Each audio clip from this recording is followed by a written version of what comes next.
यह बात उस समय की है जब दुष्टों को मारने और देश में धर्म की स्थापना के लिए भगवान विष्णु ने कृष्ण का अवतार लिया था। द्वापर युग की यह घटना कृष्ण भगवान के बाल जीवन से जुड़ी है, जब वह नंदगांव में मां यशोदा की देखरेख में बड़े हो रहे थे। उस समय उनके नटखट स्वभाव की चर्चा पूरे वृंदावन में थी।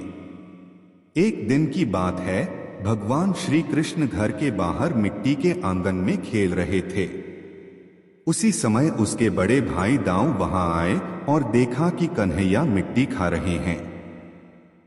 दाऊ उनकी शिकायत लेकर मां यशोदा के पास पहुंचे। दाऊ ने कहा, मां, तुम्हारा प्यारा लाला आंगन में मिट्टी खा रहा है। यह सुनते ही यशोदा मां सीधे बाल गोपाल के पास पहुंची और पूछा, लाला, तुमने मिट्टी खाई है?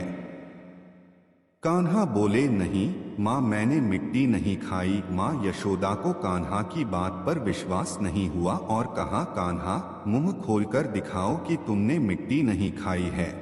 मां यशोदा की बात सुनकर कान्हा ने जैसे ही मुंह खोला, मैया यशोदा चौंक गई।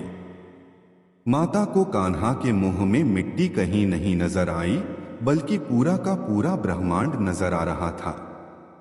मां यशोदा को अपनी आंखों पर विश्वास नहीं हो रहा था। अपने छोटे से कन्हैया के मुंह में उन्हें सारी सृष्टि और जगत के समस्त प्राणी नजर आ रहे थे। मां यशोदा ये नजारा ज्यादा देर तक नहीं देख सकी और बेहोश हो गई। जब मां यशोदा की आंखें खुली तो उनके मन में बाल कृष्ण के लिए प्यार जाग रहा था।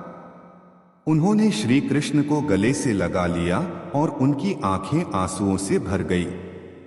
मां यशोदा को यकीन हो गया था कि कान्हा कोई साधारण बालक नहीं है, बल्कि वो स्वयं सृष्टि के स्वामी और परमात्मा के अवतार हैं।